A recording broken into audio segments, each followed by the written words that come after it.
Documentation is the bane of every recreation therapy student's existence.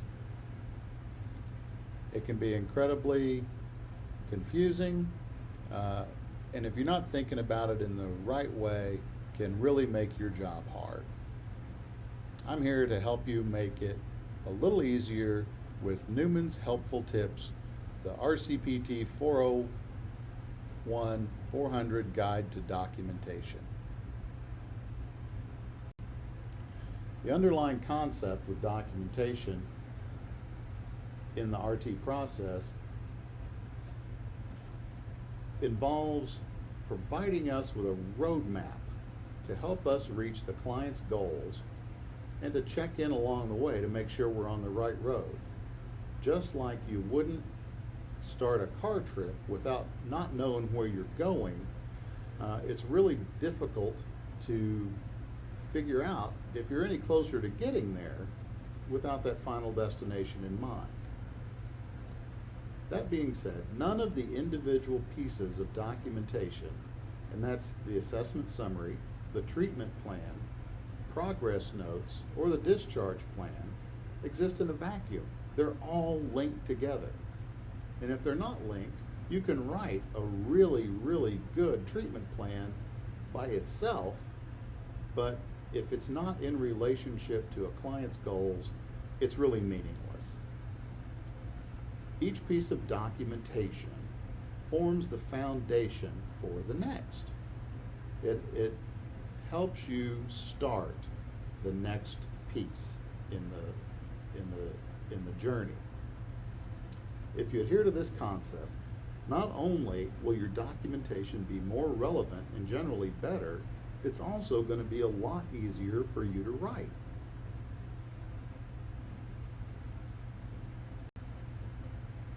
Let's start with assessment.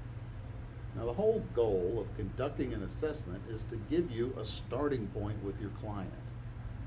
We have to have a good picture of who that person is in order to be able to design an effective treatment plan.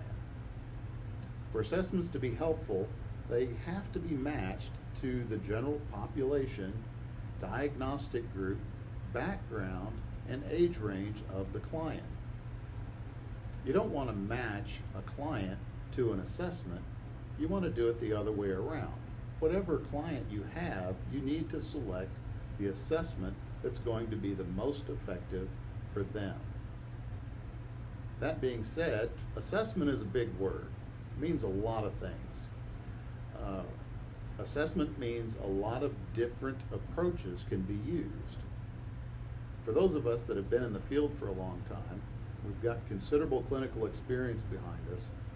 Assessment can be conducted just by having a conversation with a client, noting the verbal and nonverbal responses, and using our clinical experience to make decisions based on that. Now, not everyone can do that.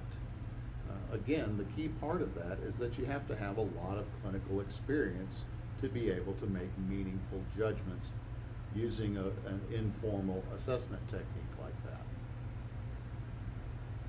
Furthermore, having a conversation with a client means that it's going to be different every person you sit down with.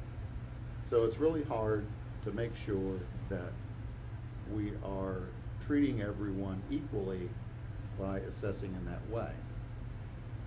The other end of the scale is using a published formal assessment that has very strict protocols. This is focused on treating each client, each individual client, exactly the same so that we have consistent data across populations. The choice of the selection of a published formal assessment is relative to the client and the situation. Regardless of where we fall on that scale, from the informal conversation all the way up to the formal assessment with the strict protocols, is to create as accurate as possible a picture of the client's functioning across all the domains. That's really important. We need to have the best picture of where that client is when they come to us in order to create an effective treatment program.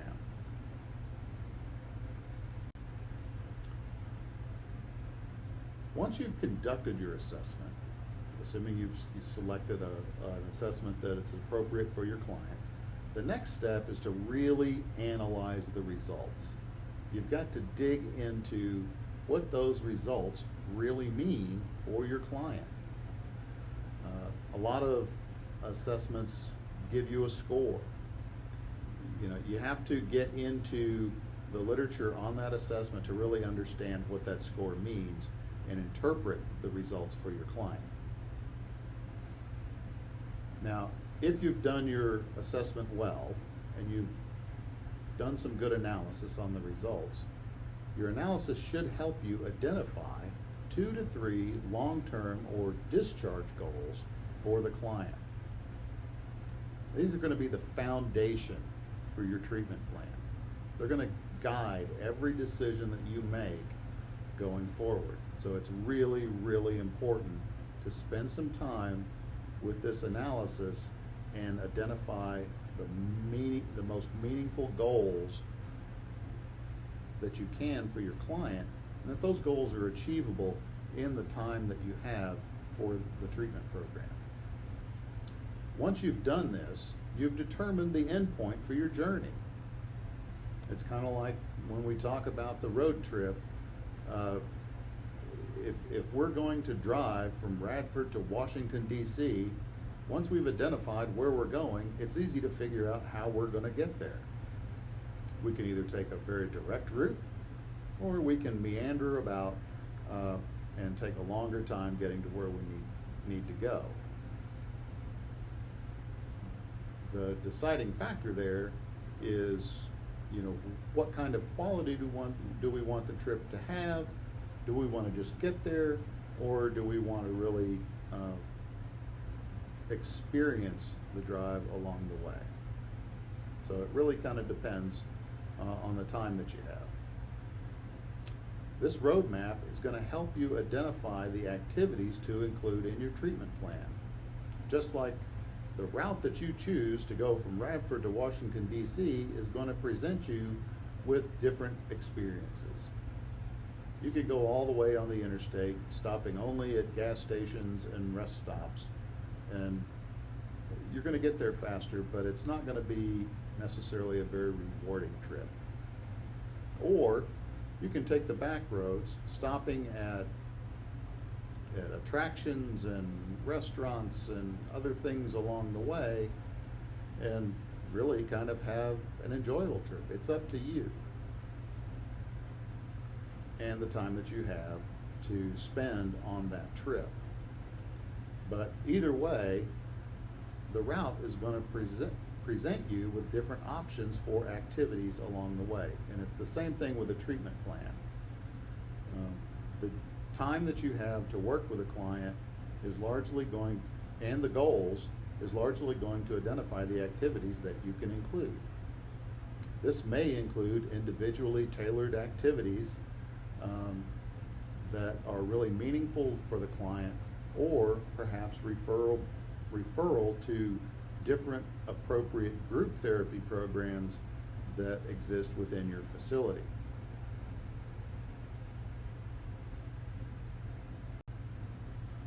The treatment plan. Okay, so here's where we start to build the roadmap. For each long-term or discharge goal, you must have tailored recommendations for activities across the treatment period. Sometimes you can get lucky and one activity or recommendation can support both goals. However, you must make sure that each goal gets equal treatment. It's very important. And it's one of the reasons that we document progress the way that we do, to make sure that we are providing equal attention to each of our treatment goals. Activities that do not support the stated goals must not be included in the treatment plan. No matter how cool or interesting the activity is, if it's not helping us to get towards the end goal, they're not useful. Everything you do must lead to goal achievement. That's what makes us different from somebody who is just providing recreation activities in the community. We have a goal identified, and everything that we do leads to those goals. As you go through the intervention period, in our case, 8 weeks, you will constantly be checking progress toward the goal by reassessing the client's progress as you make progress notes. Think of each progress note as kind of a mini assessment or check-in on the goals and where we are in relation to achieving those goals.